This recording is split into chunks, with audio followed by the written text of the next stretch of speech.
Muy buenas tardes, muchas gracias a todos y todas los conectados el día de hoy. Hoy día nos toca nuestro séptimo seminario de investigación en ciencias médicas, titulado Modulación de la función mitocondrial mediante antioxidantes dirigidos durante la criopreservación de espermatozoides humanos, una estrategia para mejorar la calidad espermática post-descongelación. Y el día de hoy me complace presentar a una tremenda investigadora, la doctora Anita Bravo, quien es biotecnóloga, doctora en ciencias, mención biología celular y molecular aplicada de la Universidad de la Frontera, investigadora postdoctoral del Departamento de Obstetricia y Ginecología, también parte del Laboratorio de Biología y Conservación Espermática y del Centro de Excelencia en Medicina Translacional. Todo esto dentro de la Facultad de Medicina de la Universidad de la Frontera. Muchas gracias, Anita. Te escuchamos atentos. Bueno, buenas tardes a todos, muchas gracias. Primero quiero agradecer la invitación del doctorado en Ciencias Médicas y también de la doctora Tamara Otzen por invitarme a presentarles un poco lo que fue, porque estos resultados son parte de una investigación postdoctoral que se gestó desde el año 2023 y que culminó este año a principios de marzo, que fue el cierre del proceso.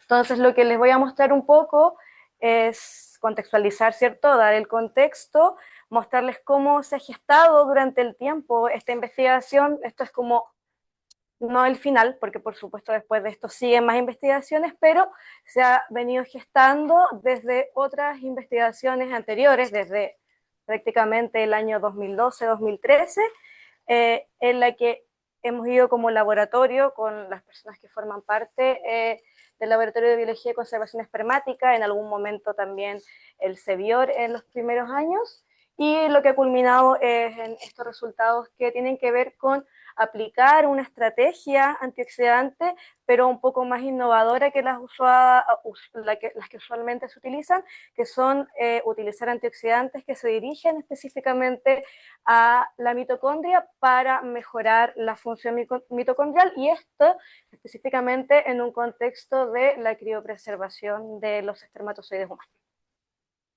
Me gustaría contextualizar mencionando que la infertilidad se ha definido o es una enfermedad del sistema reproductor masculino o femenino, que es la incapacidad de lograr un embarazo después de 12 meses o más de mantener ciertas relaciones sexuales regulares sin protección. La infertilidad es una patología altamente prevalente tanto en el mundo como en Chile, y se posiciona en el tercer lugar en frecuencia de diagnóstico después del cáncer y las enfermedades cardiovasculares y cerebrovasculares. Por lo tanto, es una problemática a nivel, ¿cierto?, de salud pública en Chile y en todo el mundo. Algunos datos, ¿cierto?, para que pensemos o miremos esto, ¿cierto?, cómo impacta la infertilidad. Tenemos que afecta a una quinta parte de las parejas que intentan concebir alrededor del mundo. Esto quiere decir que el 15% más o menos de las parejas se ven afectadas por problemas de infertilidad, y si lo llevamos a números mucho más concretos, esto se traduce en 48.5 millones de parejas y 86 millones de personas en todo el mundo que se ven afectadas por problemas de infertilidad, y esto se prevé que aumente en 2 millones anualmente. ¿Ya? Entonces, por lo tanto, no es algo que viene en bajada, sino que más bien se va acentuando en los países, tanto países desarrollados como países no desarrollados. Dentro de los principales factores que desencadenan la infertilidad tenemos el factor masculino, el factor femenino y un conjunto también de estos dos factores. Aquí los porcentajes varían, hay porcentajes de la Organización Mundial de la Salud que atribuyen un 30% a cada uno, más un 20% a causas que se desconocen. Sin embargo, la mayor parte de las parejas que enfrentan problemas de infertilidad, sobre el 50%, se asocia con el factor masculino como el desencadenante de la patología. Y se prevé que cada año más de 7 millones de parejas requieran asistencia o ayuda a través de técnicas de reproducción asistida para concebir o lograr un embarazo exitoso. Esto es lo que se conoce, y más o menos si buscamos información en la literatura, nos encontramos con este 15% que yo les menciono, este 48,5 millones de parejas, pero según un reporte del año 2025 de la Organización Mundial de la Salud, ¿cierto?, que es la que se encarga de recabar la información, de generar directrices para el manejo de las enfermedades, establece que hay una prevalencia mundial que ha aumentado un poco en un 17,5% de la población adulta que presenta o presentará problemas de fertilidad. Esto quiere decir que 1 de cada 6 personas en todo el mundo padece o experimentará infertilidad en algún momento de su vida reproductiva. Por lo tanto, existe una necesidad muy urgente de aumentar el acceso tanto a los tratamientos de fertilidad que sean asequibles y de calidad para todas las personas. ¿Y esto por qué? Porque a medida, ¿cierto?, que estos porcentajes de prevalencia de la infertilidad aumentan a nivel mundial y a niveles regionales, también aumenta el acceso o aumenta la necesidad, ¿cierto?, de acceder a estas técnicas, pero esto no va de la mano con un aumento del acceso porque las técnicas de reproducción asistida son muy costosas y generan un detrimento en la estabilidad económica, psicológica, por supuesto, de las familias, parejas o personas que experimentan infertilidad. Por lo tanto, no, en la mayor parte de los países no hay una regulación en la que se establezca en la legislación que las parejas o que en realidad las técnicas de reproducción asistida sean parte de los derechos reproductivos de las personas, ¿ya? Obviamente en países desarrollados o en algunos países de Latinoamérica sí existen o la legislación establece que el acceso a las técnicas de reproducción asistida tiene que ser parte de los derechos que tienen las personas, pero en la mayoría eso no ocurre. En Chile, por ejemplo, no hay una legislación en la que se establezca el acceso universal a las técnicas de reproducción asistida para todas las personas que lo requieran y que sea obviamente una atención de calidad y no venga en desmedro de un efecto negativo a nivel económico, porque impacta sumamente a nivel económico en las parejas y esto desencadena problemas psicosociales y emocionales que impactan directamente en el bienestar mental de las personas o las parejas. De acuerdo también al mismo informe de la Organización Mundial de la Salud, también hay un impacto global uniforme. Y esto es algo que sorprende porque se creía que la prevalencia de la infertilidad podía ser menor en países, ¿cierto?, con ingresos más altos, medios o bajos, y que esta prevalencia a lo largo de la vida entre las regiones sería diferente o habría una brecha mucho más grande, pero este estudio establece que la prevalencia de la infertilidad a lo largo de la vida en países de ingresos altos es del 17,8% y en países de ingresos medios o bajos es del 16,5%. Por lo tanto, si se fijan, estas estimaciones muestran que la brecha no es amplia y la infertilidad no discrimina en base al nivel socioeconómico de las personas, pero sí impacta profundamente cuando no tienes la posibilidad, ¿cierto?, a nivel monetario de acceder a estas técnicas, ¿ya? Y eso va en detrimento de la calidad de vida. ¿Qué pasa en Chile? Un poco para contextualizar, también tenemos que hay entre un 14 a un 15% de parejas que se ven afectadas en edad reproductiva con respecto al desarrollo o la aparición de la infertilidad.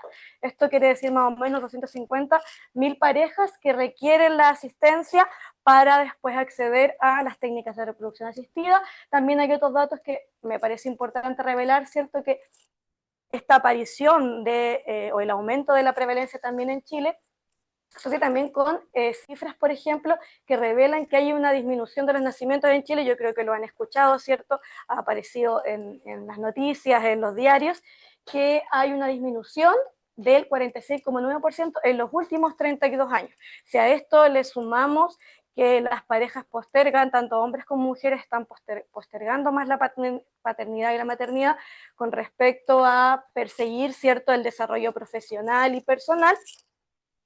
Le sumamos a esto que las tasas de natalidad, si nos fijamos acá, que estas son cifras del INE, que desde 1960 ha ido en disminución desde un 35,56% hasta el año 2024, que la tasa de natalidad, es decir, el número de nacimientos por 1.000 habitantes, se redujo a un 8,72% y que por supuesto el índice de fecundidad también ha ido a la baja hasta llegar a 2024 que el número promedio de hijos por mujer llega a 1,14.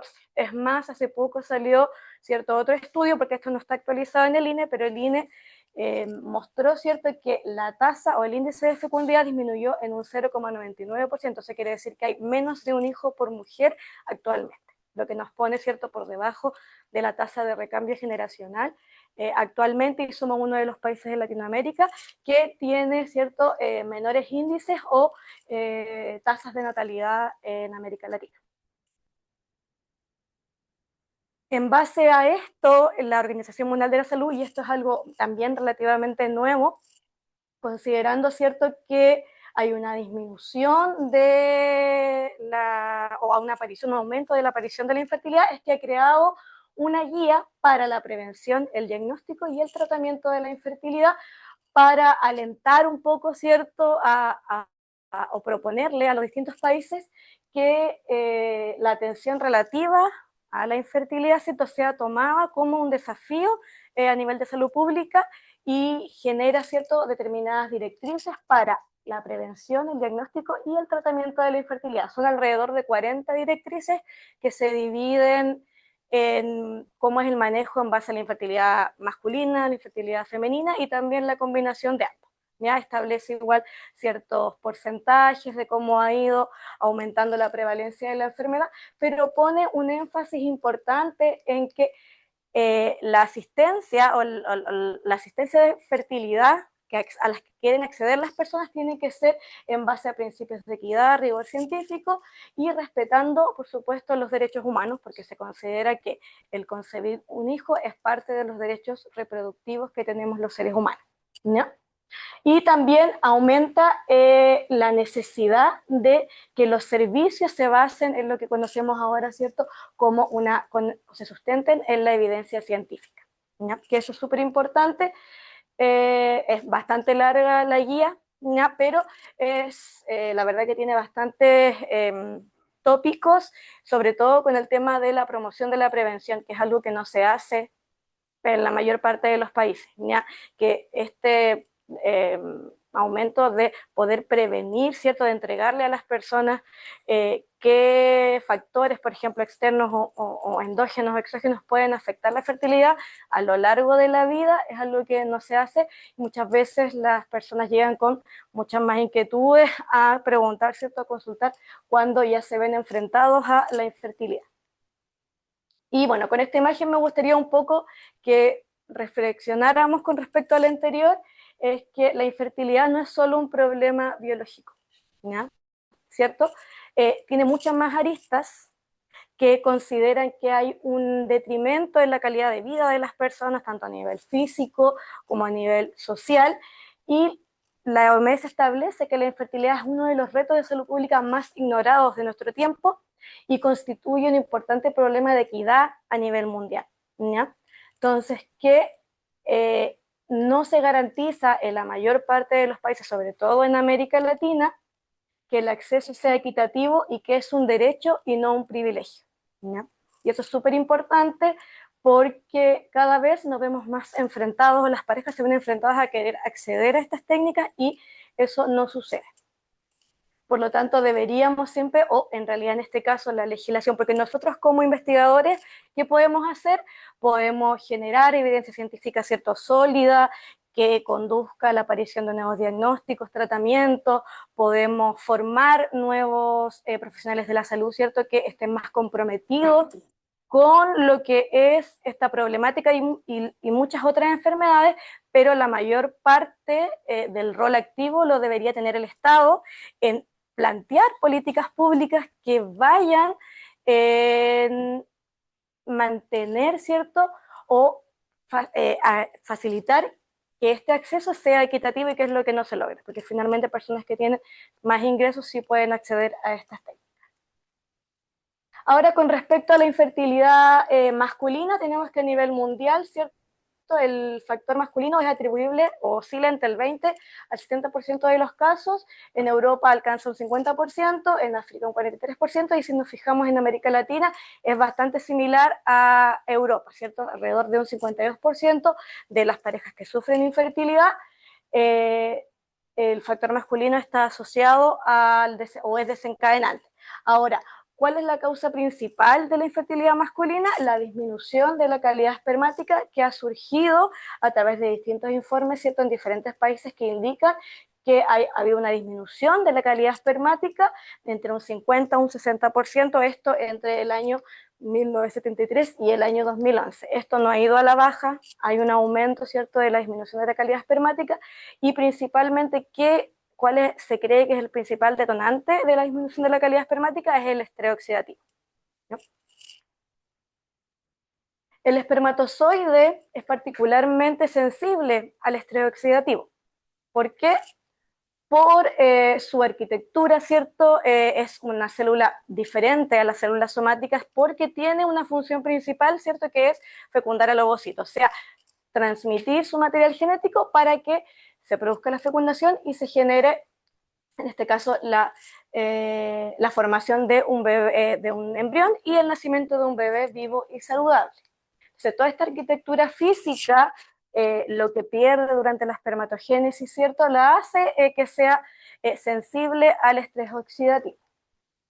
Ahora, hay una paradoja aquí, porque si bien el espermatozoide es sensible al estrés oxidativo, genera él sus propias especies reactivas de oxígeno, porque las requiere en niveles fisiológicos para llevar a cabo la función o muchas de sus funciones antes de que se produzca la fecundación. ¿Cómo produce el espermatozoide estas especies reactivas de oxígeno? Lo hace a través de dos sistemas, uno particularmente a nivel de la membrana plasmática y otro a nivel mitocondrial, ¿ya? Y se destaca que a nivel mitocondrial esta sería la principal fuente de especies reactivas de oxígeno en el espermatozoide, que si las encontramos bajo condiciones normales o niveles fisiológicos, no tiene un efecto negativo, más bien le permite realizar su función, le permite capacitarse, llevar a cabo la reacción del acrosoma, la hiperactivación y finalmente la fecundación. Ahora, ¿qué pasa cuando se genera un aumento de estas especies reactivas de oxígeno que conduce al estrés oxidativo? Se producen o tiene roles patológicos como es la peroxidación lipídica, el daño del ADN y también la muerte celular, en este caso de los espermatozoides, y todo esto puede conducir a la aparición de la infertilidad masculina. Existen distintas fuentes también de producción de especies reactivas de oxígeno que tienen que ver, ¿cierto?, con la aparición de ciertas enfermedades en el tracto reproductor masculino, en este caso el varicocele, que es una de las principales, ¿cierto?, generadores de especies reactivas de oxígeno y de estrés oxidativo. Tenemos los leucocitos y también espermatozoides inmaduros que contribuyen a la generación de especies reactivas de oxígeno y a promover un estado de estrés oxidativo. Pero también es importante que no nos olvidemos de las fuentes exógenas que tienen que ver básicamente con el estilo de vida que tienen las personas, ¿ya? Y aquí básicamente tenemos que el tabaco, la radiación, el alcohol y las toxinas generan también un ambiente de estrés oxidativo que puede promover la aparición de estos roles, ¿cierto?, o marcadores patológicos y conducir a la infertilidad. Entonces, tenemos que el daño oxidativo lo podemos definir como un desequilibrio que favorece estas especies prooxidantes, pero dificulta la capacidad antioxidante de la célula para prevenir el daño oxidativo. Aquí podemos sumar que los espermatozoides durante la espermatogénesis pierden la mayor parte de su citoplasma, por ende pierden también enzimas que le permiten contrarrestar el estrés oxidativo. Por lo tanto, al verse inmersas en un ambiente prooxidativo, va a conducir a la peroxidación lipídica, la fragmentación del ADN y finalmente la muerte celular. Por mucho tiempo se pensó que las especies reactivas de oxígeno eran solo moléculas de desecho que no tenían o que no cumplían una función importante a nivel celular. Ahora sabemos que sí cumplen una función importante, median en el caso de los espermatozoides la hiperactivación, la capacitación, la reacción del acrosoma. ¿Por qué? Porque el espermatozoide es una célula transcripcionalmente silente. Esto quiere decir que no hay una síntesis de proteínas como lo es en el resto de las células. Por lo tanto, el espermatozoide que necesita segundos mensajeros para llevar a cabo su función. Y dentro de estos segundos mensajeros están las especies reactivas de oxígeno. También encontramos el calcio y AMP cíclico, ya que también es un intermediario de esta comunicación intracelular. Entonces, las ROS juegan un papel importante en el desarrollo, ¿cierto?, de los espermatozoides, pero también al encontrarse en cantidades cierto exacerbadas pueden traer efectos perjudiciales. Pero no solo lo que yo les mencionaba anteriormente como fuentes endógenas, exógenas y el propio espermatozoide que es capaz de generar las especies reactivas de oxígeno van a afectar este ambiente. Nos encontramos con que la criopreservación de gametos, en este caso espermatozoides, que consiste en una tecnología o una biotecnología reproductiva que es capaz de conservar las células a menos 196 para mantener su viabilidad y poder utilizarlas en el futuro, si bien son la piedra angular de las técnicas de reproducción asistida de alta complejidad, generan un ambiente prooxidante en las células y en este caso los espermatozoides, que puede afectar tanto la concentración, la motilidad, la viabilidad, la morfología, dañar las mitocondrias en este caso, ¿cierto? Y la membrana plasmática. Si bien podemos destacar todos los efectos positivos que tiene la criopreservación tanto para pacientes sometidos a quimioterapia o radioterapia, para pacientes con algunas enfermedades autoinmunes y también para bancos de semen, ¿cierto? Que sea mucho en países europeos, hay una disminución de la calidad, una afección de la calidad espermática post-congelación. ¿Qué parámetros se alteran o qué parámetros tanto de calidad como de fusión espermática se alteran después de la congelación o durante la criopreservación y post-descongelación? Tenemos que principalmente hay una alteración de la integridad de la membrana plasmática. ¿Por qué? Porque el espermatozoide y sus membranas son ricas en ácidos grasos poliinsaturados. ¿Ya? Entonces, esa la hace mucho, esta composición la hace mucho más sensible al estrés oxidativo. Hay un aumento de la peroxidación lipídica y de la producción de ROS, tanto a nivel citosólico como a nivel mitocondrial, lo que también viene, ¿cierto?, en desmedro de la calidad de la función espermática. Hay un daño a nivel oxidativo en el ADN, asociado con la fragmentación. Se ha visto que la pérdida de la calidad espermática, uno de los marcadores importantes es que se fragmenta el ADN. Una vez, ¿cierto?, fragmentado ese ADN, puede generar, en el caso de que se genere un embarazo, un aumento de los abortos espontáneos, ¿ya? O también malformaciones en los fetos. Y también hay una alteración importante de la función mitocondrial que culmina en la mayor parte de los casos con la inducción de la muerte celular. Todo esto va a dar como resultado que se altere la viabilidad, la motilidad y la capacidad fecundante de este espermatozoide. Y que si lo vemos desde el punto de vista de las técnicas de reproducción asistida, eso es, o sea, tiene un impacto profundo porque un solo ciclo de fecundación in vitro en Chile puede costar entre 1,5 millones y 4 millones de pesos. Y un solo ciclo, en la mayor parte de los casos, no es suficiente para lograr un embarazo. Por lo tanto, parece ser que poder resguardar la calidad espermática en este punto, cuando ya sabemos que ha aumentado en las personas que quieren, ¿cierto?, generar o tener un embarazo más adultos o por cualquier otro motivo, sería importante generar alguna o promover que en este punto donde estoy criopreservando los espermatozoides se trate de mejorar, ¿cierto?, la calidad espermática. Les mencionaba que particularmente las mitocondrias se ven afectadas durante la criopreservación. Las mitocondrias en espermatozoides son sumamente importantes porque, al igual que en otras células, lo que hacen es participar del metabolismo energético, también del balance redox, ¿cierto? Producen especies reactivas de oxígeno, pero también están asociadas, ¿cierto?, a mantener la función espermática. ¿Ya? Una función espermática normal está asociada o se ha determinado como un biomarcador de una buena calidad espermática porque se asocia a la producción de ATP y al mantenimiento de la motilidad, que es una de las funciones importantes en el espermatozoide, porque si no se mueve no puede fecundar. Por lo tanto, es importante mantener, en este caso, la función mitocondrial durante la criopreservación. Pero, ¿qué pasa aquí? Se ha descrito que la criopreservación está fuertemente relacionada con el estrés oxidativo y con el daño mitocondrial asociado a este estrés oxidativo. Por lo tanto, la criopreservación puede afectar a los espermatozoides, generar disfunción mitocondrial y provocar en este caso, ¿cierto?, una pérdida tanto de la calidad como la función de los espermatozoides. Por lo que se ha identificado, ¿cierto?, como el orgánulo espermático que se ve más afectado durante la criopreservación. Por lo tanto, lo que deberíamos garantizar para el éxito reproductivo es mantener la funcionalidad.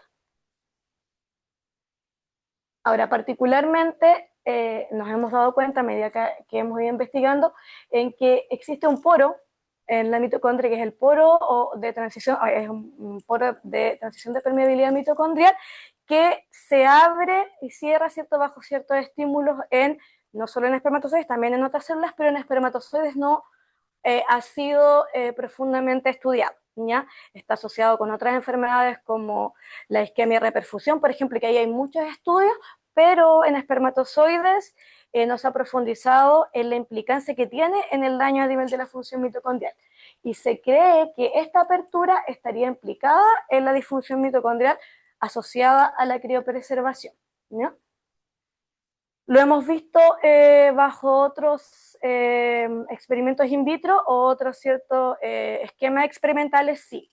Ya se ha reportado que la apertura del poro de transición de permeabilidad mitocondrial en espermatozoides humanos se asocia con estrés oxidativo endógeno, estrés oxidativo exógeno y también con estrés oxidativo o estrés, nitrosativo inducido con peroxinitrito. Ya esto lo hemos observado en el laboratorio.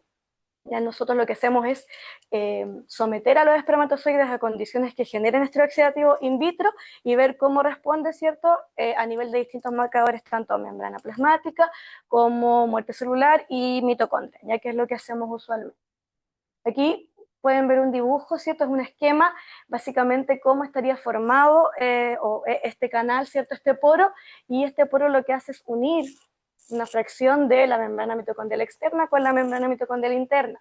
Ya es un complejo, es este complejo que se ve acá, formado por la ATP sintasa, ANT, y se une, ¿cierto?, con BEDA. ¿Qué hace acá? Permite la entrada y salida de moléculas, pero es bastante selectivo. ¿Ya? Y se puede abrir de dos maneras. Tiene la posibilidad de que si está bajo condiciones fisiológicas, genera una apertura transitoria. Esto quiere decir que se abre solo para permitir la salida, por ejemplo, de calcio o de ROS, pero bajo condiciones fisiológicas. Pero también se puede abrir prolongadamente cuando tiene un estímulo, cierto estresor, que suele ser el aumento del estrés oxidativo y el aumento del calcio intracelular, ya que parecen ser detonantes importantes de que este poro se abra prolongadamente y afecte la función mitocondrial a nivel de que hay una pérdida del potencial de membrana mitocondrial. Esto va a afectar la producción de ATP, la va a disminuir, y esto puede llevar a que se generen, ¿cierto?, o inducir muerte celular del tipo apoptótica o necrótica. Ahí puede variar porque va a depender del estímulo, pero finalmente la célula lo que hace es morir, ¿ya?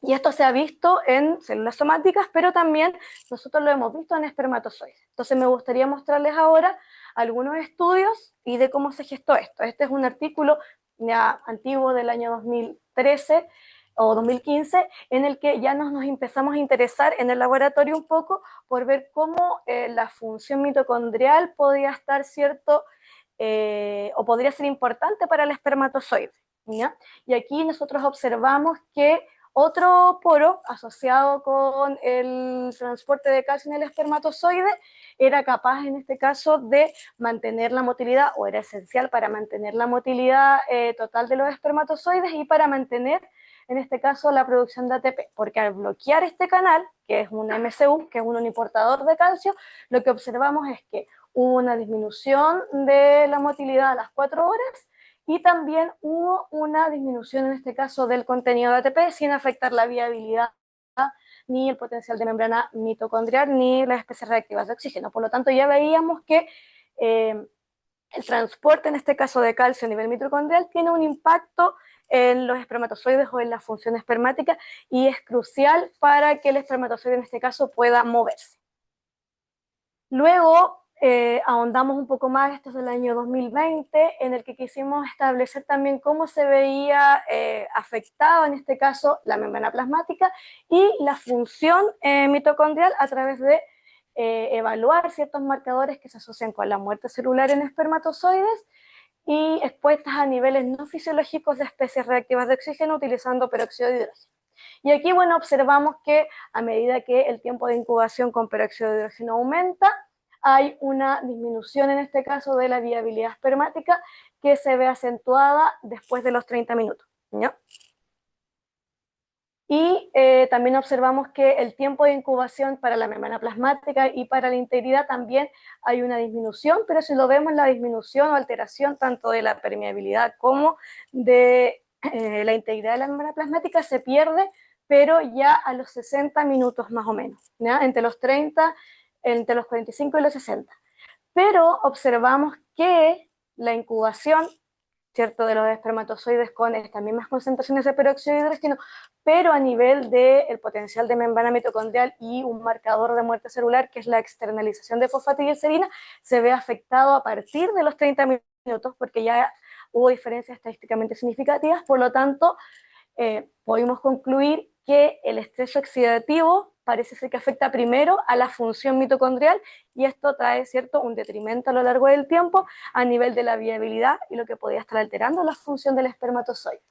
Luego otro estudio que también fue desarrollado, en este caso por algunas personas que componen el grupo de trabajo, se observó por primera vez que hubo apertura del poro de transición de permeabilidad mitocondrial, pero bajo un ambiente estresor en el que utilizamos ionomicina como inductor del estrés oxidativo, ¿ya? La ionomicina es un ionóforo de calcio, que lo que hace, ¿cierto?, es movilizar calcio dentro de la célula, y este aumento, que es no fisiológico, genera la apertura de este poro de transición de permeabilidad mitocondrial. Más adelante le voy a explicar cómo lo evaluamos nosotros, porque también lo evaluamos, pero este fue el primer acercamiento a que se puede, ¿cierto?, abrir este poro. Ya habíamos visto que la función mitocondrial se altera, que es importante, pero acá ya observamos que, observaron, ¿cierto?, estos investigadores que hubo una apertura del poro bajo estas condiciones. Luego, otro estudio realizado también en el laboratorio, se observó que el estrés nitrosativo inducido por peróxido nitrito es capaz de inducir la apertura de este poro de transición de permeabilidad mitocondrial, pero no generaba apoptosis, sino que conducía a una muerte de tipo necrótica que había sido solo descrita en células somáticas, ¿ya? Y acá lo observamos en espermatozoides, ¿ya? Bueno, acá este estudio es bastante interesante porque evalúa, ¿cierto?, analiza que hay apertura del poro, pero que también esta apertura del poro puede estar determinada porque hay modificaciones de las proteínas, ya nitración de proteínas y nitración de las tirosinas, ¿cierto?, que lleva a que en este caso se genere o se dañen componentes proteicos del poro de transición de permeabilidad mitocondrial y de la mitocondria, y que se genere esta apertura del poro, pero que condujo a la necrosis porque no hubo activación de caspasas ni externalización de fosfatidilcerina, que son dos marcadores importantes de apoptosis. Y así esto no ocurre, puede ser que conduzca a la necrosis porque hay una pérdida finalmente de la integridad de la membrana plasmática. También este estudio analizó la ultraestructura mitocondrial, ¿ya?, y determinó que hay zonas, este es el control, que no tiene peróxido nitrito. Si se fijan, bueno, donde están las flechas son las mitocondrias que están activas, ya son mitocondrias que se ven, si se fijan, como más grises, ¿cierto? En la imagen H, esas mismas mitocondrias se ven blancas, ¿ya? Eso quiere decir, o puede estar asociado a que a esta apertura del poro, que genera muerte celular, lo que va a generar posteriormente es edema mitocondrial, ¿ya?, que la mitocondria se va a hinchar y se van a liberar ciertos componentes al medio extracelular, ¿ya? Por lo tanto, este estudio es bastante completo y nos muestra cómo también se genera la apertura del poro bajo otro ambiente prooxidante estresor, en este caso el estrés nitrosativo, pero cómo va a conducir a otro tipo de muerte celular que no estaba establecido en espermatozoides. Y aquí más o menos establece un modelo en el que tanto la oxidación de tioles como la nitración de tirosina que genera el peróxido nitrito puede estar asociado a que haya una disminución del ATP por vía glicolítica, también una disminución del potencial de membrana mitocondrial a través de la fosforilación oxidativa, y que esto impacta fuertemente, ¿cierto?, en dañar proteínas de la cadena transportadora de electrones y conducir a la apertura del poro de transición de permeabilidad mitocondrial y generar muerte celular del tipo necrótica. Este estudio también es desarrollado en el laboratorio, este es del año 2024, en el que pudimos establecer que la exposición a peróxido de hidrógeno, otro estresor, también activa la apertura de este poro de transición de permeabilidad mitocondrial, pero que genera apoptosis en vez de necrosis. Acá observamos, ¿cierto?, la apertura de este poro, que lo medimos con calcina de cobalto, y que nosotros también medimos si hubo un aumento de la concentración de calcio, porque es el principal detonante de la apertura de este poro junto con las especies reactivas de oxígeno, y observamos un aumento sostenido durante 1 hora también de las concentraciones de calcio intracelular. Observamos, si se fijan, hay una caída del potencial de membrana mitocondrial, hay una caída de los niveles de ATP, y también hay un aumento de la producción de especies reactivas de oxígeno a nivel mitocondrial, ¿ya? Los dos principales estresores junto con el calcio de que se genere o que se geste esta apertura. Y tenemos que ciertos marcadores de muerte celular, como es la externalización de fosfatidilcerina, la fragmentación del ADN y también la viabilidad, se vieron afectados después de exponer a los espermatozoides a estas condiciones no fisiológicas. Y este estudio es de este año 2026, en el que si bien no estudiamos directamente la apertura del poro, sí lo que hicimos fue evaluar, ¿cierto?, cómo la disrupción de la homeostasis de calcio, utilizando ionomicina, es capaz de alterar la función mitocondrial y obviamente la producción de ROS y algunos marcadores de muerte, como la externalización de fosfatidilcerina y la motilidad, ¿ya? Y aquí también observamos lo mismo. Sometimos al espermatozoide a un aumento del calcio sostenido en el tiempo con distintas concentraciones. Obviamente vimos que hay un aumento de la concentración intracelular que depende del calcio, y finalmente hay una alteración, ¿cierto?, de todos los otros parámetros, ¿ya? Y también de la extensión de muerte celular y de la viabilidad. Ahora queríamos saber entonces si esto también ocurría a nivel de la mitocondria, pero durante la criopreservación, que genera estrés oxidativo, y no habían estudios hasta este momento que establecieran que sí pasaba en espermatozoides humanos. Solo había cierta una hipótesis en que se cree que la disfunción mitocondrial que se genera durante, en este caso, la criopreservación se asocia con la apertura del poro, pero no había nada hasta ahora. Y lo otro era, ¿cierto?, determinar, si es que determinábamos que existía la apertura de este poro durante la criopreservación, cómo podríamos contrarrestarlo usando un enfoque antioxidante más novedoso, que no solo utilizar ciertos antioxidantes no enzimáticos, o sea, enzimáticos y no enzimáticos, pero que son a nivel de citosol, era utilizar antioxidantes dirigidos a la mitocondria, ¿ya? Y nosotros utilizamos dos, que fue uno MitoQ y MitoTempo, que tienen características diferentes.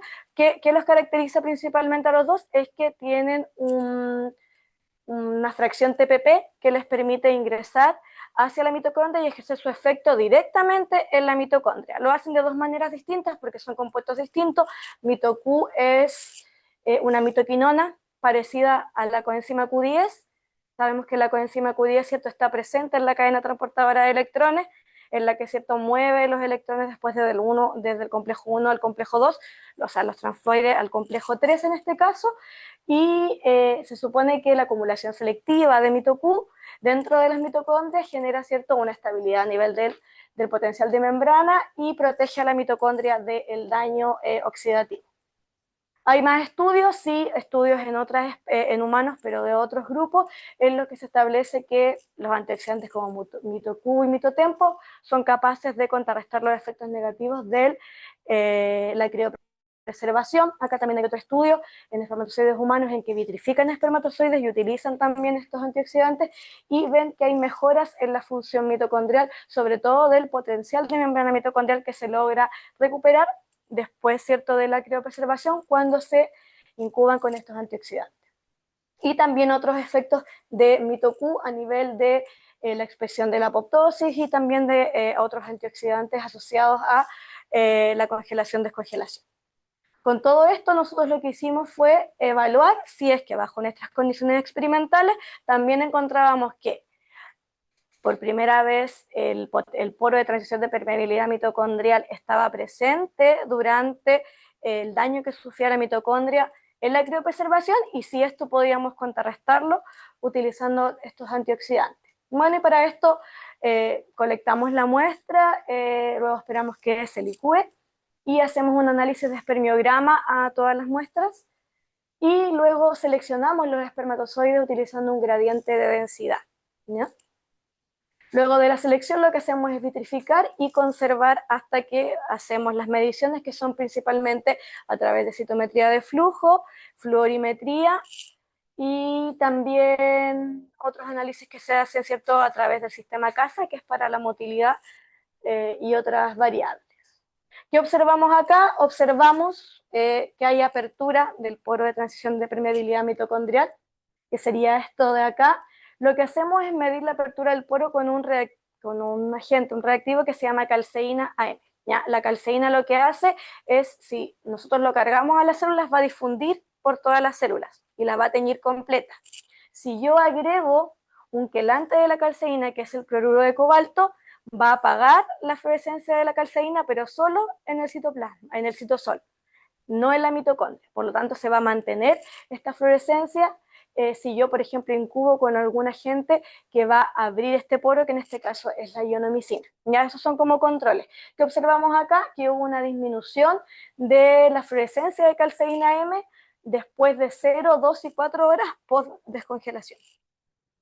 Y se mantuvo también intacto el porcentaje de espermatozoides vivos después de esta apertura, cerca de un 60% inmediatamente después de la descongelación, y lo que cayó bajo el 50% a las 4 horas.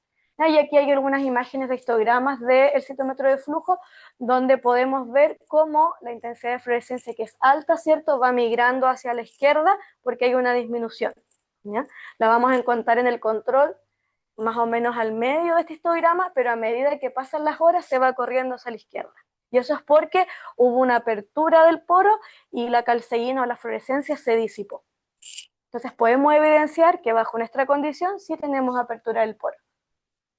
¿Qué pasó cuando utilizamos los antioxidantes MitoQ y MitoTempo? Observamos que esta disminución o esta disipación de la calceína, la apertura del poro, se revirtió utilizando tanto MitoQ como MitoTempo. O sea que el uso de estos antioxidantes son capaces de cerrar este poro en cierta medida en el espermatozoide, generando un efecto positivo luego de la criopreservación o después de la descongelación. ¿Qué pasó con los niveles intracelulares de calcio y de ROS, que son los detonantes principales de la apertura del poro? También observamos que post descongelación, tanto a las 0, 2 y 4 horas, hubo un aumento de la concentración de calcio, pero también hubo un aumento de los ROS citosólicos. Por lo tanto, pareciera ser que si observamos apertura del poro y aumento de estos dos segundos mensajeros, es que están determinando en este caso o promoviendo la apertura del poro en el espermatozoide. ¿Qué pasó después de que incubamos con los antioxidantes? Observamos que hubo una disminución en ambos casos del ROS citosólico, pero también de la concentración intracelular de calcio en este caso, ¿ya? Por lo tanto, puede ser que el cierre del poro, ¿cierto?, la disminución de la fluorescencia de la calceína, esté asociada a que también hubo una disminución en este caso de ROS y de calcio después del tratamiento antioxidante. ¿Qué pasó con los parámetros mitocondriales como el potencial de membrana, la producción de ROS mitocondrial y los niveles de ATP? También, post descongelación hay un aumento, en este caso hay una disminución del potencial y un aumento de los niveles mitocondriales de ROS después de las 0, 2 y 4 horas, y una disminución también de los niveles de ATP. Por lo tanto, hay una alteración de la función mitocondrial después de que se abre o al momento de abrirse este poro. También evaluamos algo novedoso que no había sido evaluado en espermatozoides humanos, que es la peroxidación lipídica mitocondrial. Ya, no sé si lo habían escuchado, la verdad es que no se hace mucho en espermatozoides al menos, y en células somáticas, sobre todo para evaluar la ferroptosis, que es un mecanismo de muerte, se ha utilizado evaluar la peroxidación lipídica mitocondrial, y también lo hicimos a través de citometría de flujo, y observamos que hay un aumento también de la peroxidación lipídica mitocondrial durante y después descongelación.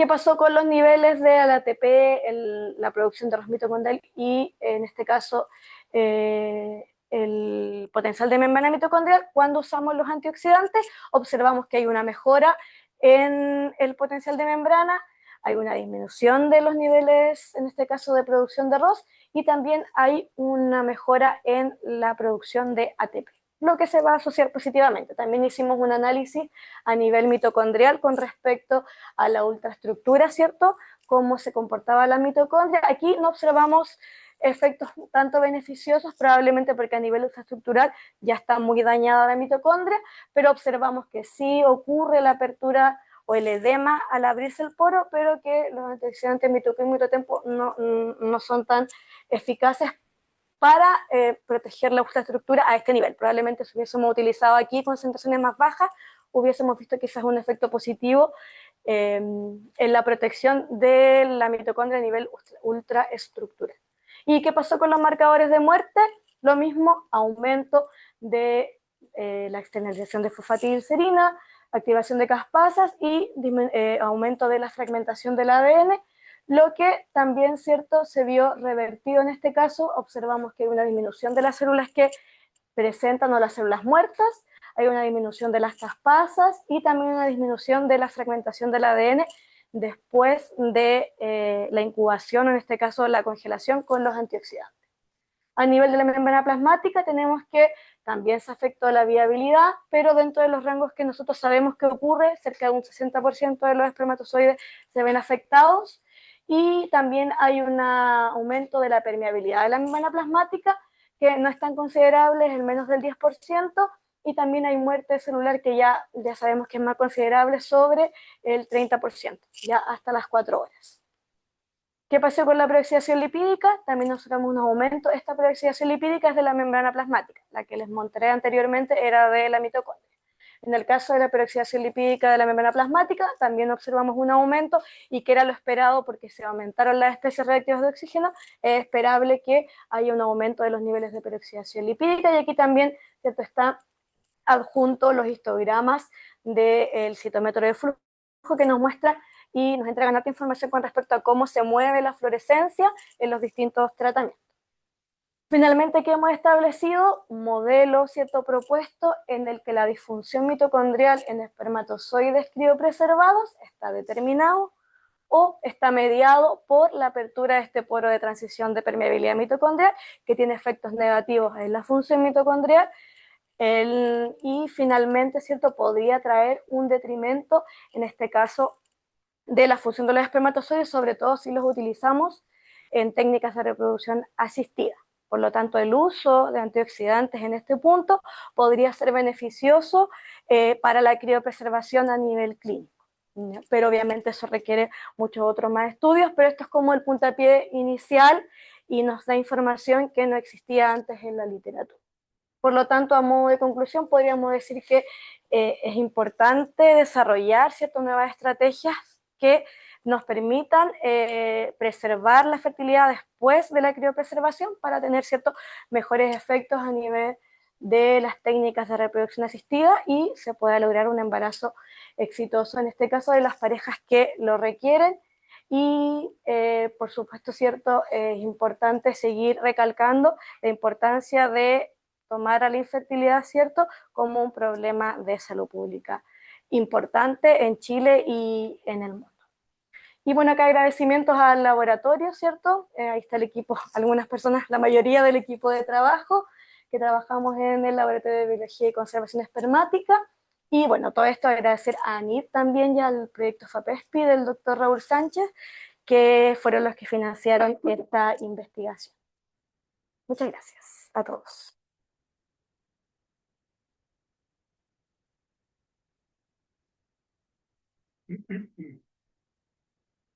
Muchas gracias, Anita, por la impecable presentación. Abro pie a preguntas del público, de las personas que están conectadas en línea. Pueden levantar la mano, prometo verlas cuando levanten la mano. No sé si tienen comentarios, consultas, preguntas, sugerencias. Sí. Anita, primero quiero felicitarte por la presentación porque fue muy pedagógica. Es un tema Gracias. que yo no manejo para nada y lograste llamar mi atención y estuvo súper interesante, ¿verdad? La presentación. Y tengo una duda en relación a la metodología, porque tú decías que Ujú. regularmente se utilizan ya antioxidantes como criopreservantes. Cuando utilizaron este control tenía este uso de los antioxidantes de por sí. Tenemos uno del que más se utiliza, yo no lo coloqué acá porque era bastante información, pero el que más se utiliza es la melatonina, que es como el gol estándar. ¿Ya? Y nosotros también lo agregamos como control, ya lo tenemos y los efectos de estos antioxidantes, por ejemplo, sobre el potencial de membrana mitocondrial, por ejemplo, son mejores que el de la melatonina, por ejemplo, o la apertura del poro también. Parece ser que estos antioxidantes dirigidos a la mitocondria protegen mejor a la mitocondria de la apertura de este poro que la melatonina. Entonces el control era sin ningún El antioxidante. control aquí es, o sea, para la primera tanda de experimentos, lo primero es el control son los espermatozoides frescos, Sí. que no tienen antioxidantes, y los tiempos 0, 2 y 4 horas igual son sin antioxidantes. Esa es la primera tanda.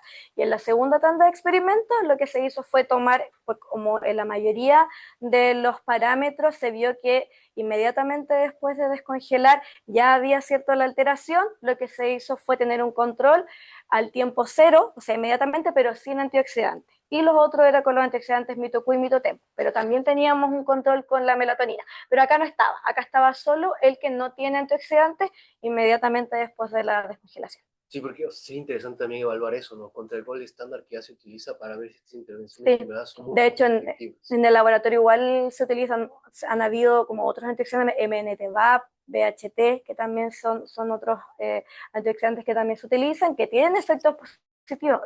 Es claro, reducen, pero pareciera ser que, que estos antioxidantes dirigidos a la mitocondria ingresen los hace más efectivos. Pero sí, Y completamente de justo acuerdo. ahí iba mi segunda pregunta. ¿Y tal vez han pensado en evaluarlos juntos como un efecto aditivo? No. O sea, lo hemos pensado ahora sí, son cosas que hemos ido, o sea, o hemos estado pensando para hacer también, pero hay que, bueno, yo la verdad es que hay que pensar que este es un proyecto que dura 3 años, o sea, 3 años, el tema de los recursos también a veces son un poco limitados, entonces incubarlos todos juntos era aumentar cierto la cantidad, pero sí es interesante y es algo que se puede hacer, o sea, verlos en conjunto y también, por ejemplo, evaluarlos, porque esto es durante la congelación, la adición, pero también se puede hacer después de la descongelación, haberlos incubado después, o como dices tú, en conjunto.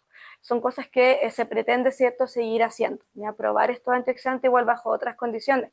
Lo que pensábamos también era probarlos durante la selección espermática. Ya viste que acá los espermatozoides se seleccionan para elegir los mejores espermatozoides y los controles siempre tienen, no sé, alto potencial, alta viabilidad. Entonces, también podría ser que la mayor parte de las muestras, como vienen con baja calidad, podría quizás adicionarse estos antioxidantes, pero durante la selección. También es algo que se podría hacer. Es que interesante, yo decía esto porque tienen diferentes mecanismos de acción, entonces muy probablemente por fisiopatología se supone que se deberían potenciar el efecto Sí. antioxidante para ver De mejor. hecho, mitotempo actúa como un mimético de la superoxido dismutasa. Ese es el efecto que tiene, o sea, va netamente a convertir este anión superóxido en peróxido de hidrógeno que después, ¿cierto?, se detoxifique por las vías normales, y mitoQ funciona como la coenzima Q10, que de hecho, según la literatura, esta coenzima Q10 o esta mitoQ lo que hace es reservarse, como que ingresa y se mantiene ahí durante periodos prolongados de tiempo, aumentando como la actividad de la coenzima Q10 dentro de la cadena transportadora de electrones. Donde que eso es lo que hace, ese es su mecanismo de acción, como que genera una especie de reciclaje de su actividad. Así que sí, o sea, tienen un potencial súper importante y no solo en infertilidad, o sea, yo he leído en cáncer, en muchas otras patologías en las que la disfunción mitocondrial, ¿cierto? Parece ser, en Alzheimer, por ejemplo, en la que hay una disfunción mitocondrial o en otras patologías neurodegenerativas, parece ser que también tienen efectos positivos. Así que hay bastante información sobre eso. En espermatozoides muy poco, pero en otras células sí hay bastante. Súper intenso. Muchas gracias. Gracias a ti. Preguntas, comentarios, sugerencias. Iba a preguntar algo similar a Josué en relación a cuáles de estos antioxidantes han mostrado en sus estudios o en otros estudios mejores resultados. Y si pensaban combinar algunos de esos. Claro, en esa misma línea la mayoría de los resultados resalta más la actividad de mito-Q que de mito-tempo, por lo que yo he leído, ¿ya? Aquí pareciera ser cierto, igual hay ciertas diferencias, no tan grandes, pero parece ser que alguno es mejor que el otro. Yo igual diría que mito-Q parece tener mejores efectos, pero sí, total, se podría combinar, generar otro tipo de experimentos, y bueno, esto es lo que permite, cierto, trabajar en el laboratorio, poder generar otras condiciones, en este caso, que lo que nosotros hacemos es ciencia básica, cierto, es hacer experimentos in vitro, la mayor parte del tiempo es eso, generar otras condiciones que también nos permitan ahondar más en esta área. Desde la inexpertise en el área. La infertilidad, hablabas que el 52, tanto era un tema de infertilidad masculina. ¿Existen diferentes tipos o formas de infertilidad en los hombres o es la misma siempre? Es que mira, la mayor parte de los casos de infertilidad no tienen una causa aparente y esa es la dificultad para poder diagnosticarla y generar distintos tratamientos. Tratamientos como propiamente tal existen solo las técnicas de reproducción asistida, ¿ya?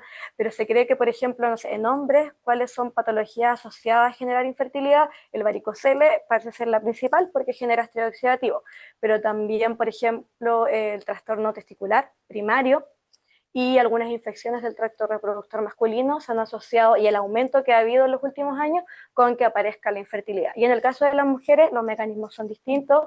Nosotros también estamos intentando ya también ahondar en la parte femenina, que es una parte que ya estamos visualizando un poco, porque también impacta fuertemente en las mujeres. En las mujeres hay un 10,1% de mujeres que padecen infertilidad. Y si a esto le sumamos el factor masculino, puede aumentar en un 12 a un 15% de prevalencia de la infertilidad en Chile.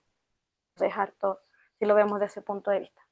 Y mi última pregunta es, una vez que ustedes logren identificar bien estos procesos, ¿cuál sería como la estrategia o cuál sería el talón de Aquiles un poco para que esto se utilizara en las clínicas, por ejemplo, de fertilidad? ¿Precio? ¿Costo? Sí, y eso, o poder llevarlo a la clínica. Muchas veces estos tratamientos o estas estrategias, ¿cierto? Para mejorar, obviamente, tienen que llevarse y aplicarlas a la clínica, y es difícil. Por ejemplo, mito-Q y mito-tempo no son antioxidantes naturales, sino que son agentes químicos, ¿cierto? Y, por ejemplo, para ingresarlos o para que estén dentro de un extender, en este caso, ¿cierto?, de un medio de congelación, tienen que tener, ¿cierto?, una aprobación por la FDA y todo esto, y eso es lo que es más difícil. Escalarlo a la clínica de por sí ya es difícil, viendo los costos y todo, pero lo que nosotros en realidad siempre decimos o pensamos, que hacemos ciencia básica, porque muchas veces, ustedes saben, la ciencia básica no llega a escalar a algo que se ve en algo clínico, pero sí va generando cierto espacio o recabando información para que en algún momento se pase. Pero, por ejemplo, en las publicaciones uno establece como limitante que la parte clínica es lo que a uno debería apuntar siempre, ¿no? Pero es lo que nosotros nos vemos más restringido, y sobre todo en Chile, porque también no tenemos mucho acceso a muestras de pacientes, ya que tengan algún trastorno de infertilidad o que tengan oligospermia o alguna otra condición. Ya eso también dificulta un poco qué podemos hacer nosotros con muestras de pacientes propiamente tal. Ya este estudio es con donantes normozoospermicos, ¿ya?, que tienen condiciones normales, no tienen patologías asociadas. Pero es una primera aproximación a la que pudiésemos hacer más adelante. Felicitaciones por la investigación. Gracias. Más consultas, comentarios. Ayer. Yo tengo una duda y una pregunta. Duda, no sé si lo escuché o me perdí en algún rato. ¿Cuál fue el principio que utilizaron para seleccionar esos dos antioxidantes? Literatura. Principalmente la literatura, que era lo que teníamos a disposición. No, nosotros no lo habíamos utilizado antes, solo se había utilizado en otros estudios antioxidantes enzimáticos o no enzimáticos que no tienen este efecto o esta capacidad de ingresar. Entonces, en base a la literatura, a lo que buscamos, llegamos a que existían estos antioxidantes. No son los únicos, ya hay varios otros antioxidantes que se dirigen a la mitocondria, pero en base a la literatura y a las mejoras que vimos en otras especies. Ya esto se ha utilizado en bovinos, se ha utilizado en equinos, en peces, ya en otras especies, pero no tanto en espermatozoides humanos, en base a las mejoras que se vieron Y en la en esa literatura. literatura, por ejemplo, vieron, porque estos antioxidantes se utilizan harto a nivel mitocondrial, pero no solamente en espermatozoides, sino que en, en neuronas, en otro tipo de células. Y tienen pensado hacer una comparativa con otros antioxidantes que se hayan reportado que tengan una eficiencia alta respecto a lo que ustedes están usando. Pero que no sean Que mitocondriales. no, que sea mitocondrial, pero que no O sea, es que mira, el proyecto fue como hasta aquí, o sea, se quería evaluar eso. Ahora, eso se puede hacer, se puede hacer. Serían otras líneas de investigación querer seguir. Ya yo pretendo seguir utilizándolo, pero bajo otro, o sea, el esquema experimental básicamente siempre es el mismo, ¿cierto? Una exposición in vitro, pero bajo otras condiciones que generan estrés oxidativo. Entonces la idea es utilizar estos y otros más que no hemos utilizado para los resultados que seguir. tuvieron son bastante prometedores, entonces meterle quizás otros que se han Sí, reportado no solamente en espermatozoides, sino que en otras células que tienen alta carga mitocondrial, sería es súper interesante. Sí. esa es una duda que se me ocurre. Muchas gracias, Anita. Hay una pregunta del público. Está hace rato, perdón. Después preguntas tú. Hay una pregunta del público que es de Camila Arroyo Salvo, que dice, hola, muy interesante, ¿los antioxidantes se usan actualmente a nivel clínico? Está preguntando. ¿A nivel de criopreservación de espermatozoides o también a nivel de protocolos FIB o ICS?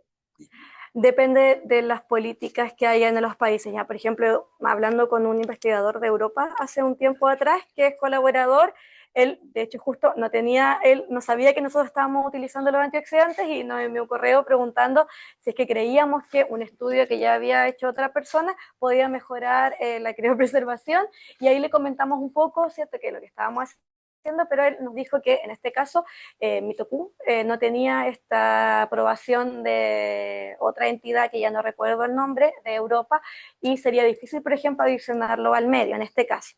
Por lo tanto, la mayor parte de lo que hemos visto en la literatura es solo uso a nivel de estudios que no escalan tanto a la clínica, ¿ya? Que están como un poco más en la parte como de ciencia básica. ¿Ya? Pero es más por los permisos y eso, que es lo que yo tengo conocimiento con respecto a eso. Tenía una duda. Mi duda era si es que importaba un poco el momento en el que se aplicaba el antioxidante. Perdón. El momento en el que se aplicaba el antioxidante, porque imagino que al inicio, al dar el choque térmico, si el diluyente criopreservante se trata con antioxidante, imagino que tiene un impacto, pero también tendrá otro impacto si es que durante se hace un pequeño descongelamiento, se aplica el antioxidante, Claro. o post, porque imagino igual post en el descongelamiento, o sea, el choque osmótico que pueda haber, eso igual. Sí. Aquí solo lo preveímos al principio, o sea, al momento de congelar, ¿ya? Pero sí, yo creo que pudiese quizás ver otros efectos si lo usamos, no sé si como descongelaciones entre medio, porque eso sí, podría afectar la calidad y quizás no sería tan beneficioso, pero sí después, ¿ya? Posterior a la descongelación. Y eso es algo que podemos seguir, sí, que tenemos igual ganas de hacerlo, ¿no? Para ver qué es lo que sucede. Gracias. Más consultas, dudas, comentarios. Muchas gracias, Anita. Gracias por la presentación. Así que esperamos verte pronto. Muchas gracias. Me verán pronto. Sí. Gracias a ustedes.